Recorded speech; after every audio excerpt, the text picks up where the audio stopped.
पिछले पार्ट में आपने देखा कैसे पैसेंजर एक्सप्रेस 1229 काला पत्थर जंक्शन से गुजरी और उसका रास्ता बदलकर एक अनजाने ट्रैक पर चला गया। ट्रेन के सामने अब लिखा था अगला स्टेशन प्रेतलोक। ट्रेन धीरे धीरे एक स्टेशन पर रुकती है। बोर्ड पर लिखा है प्रेतलोक। प्लेटफॉर्म पे कोई इंसान नहीं, सिर्फ मुर्दों जैसी लाशें बेंच पर बैठी है। पैसेंजर्स खिड़की से देखकर डर जाते हैं। लाशें हिलती नहीं, पर उनकी आंखें खुली है, जैसे सब देख रही हो। एक पुराना स्टेशन मास्टर यूनिफॉर्म में खड़ा होता है। उसका चेहरा आधा स्केलेटन बन चुका है।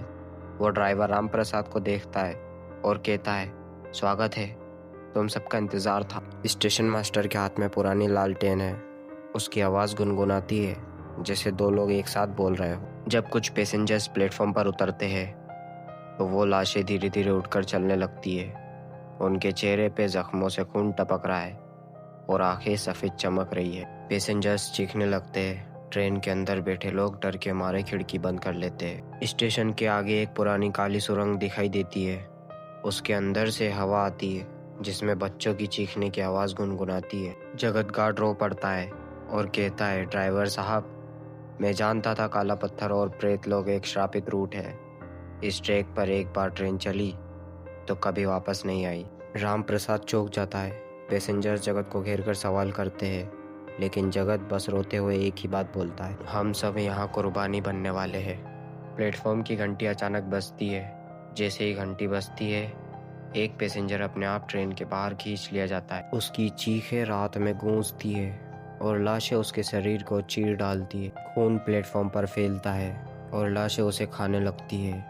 ट्रेन के अंदर के लोग डर से पत्थर बन जाते हैं। स्टेशन मास्टर राम प्रसाद के पास आता है और कहता है, ये प्रेत लोग सिर्फ उनकी मंजिल है जो अपने पाप से भरे होते हैं। हर पैसेंजर यहाँ अपना हिसाब चुकाता है। पैसेंजर्स एक दूसरे की तरफ देखने लगते हैं, जैसे हर किसी का एक सीक्रेट हो। ट्रेन के अंदर खामोशी छा जाती है। ट्रेन धीरे धीरे काली सुरंग की तरफ बढ़ने लगती है और सबके चेहरे पे सिर्फ मौत का साया है। राम प्रसाद कहता है, जगत, हम बचेंगे या सब यहीं खत्म? जगत धीरे से कहता है, अब सिर्फ एक ही रास्ता बचा है, कुर्बानी। तो दोस्तों, कहानी अभी ख़त्म नहीं हुई है। अगले पार्ट में पता चलेगा प्रेतलोक की सुरंग के अंदर क्या है और किसकी कुर्बानी देना ज़रूरी है।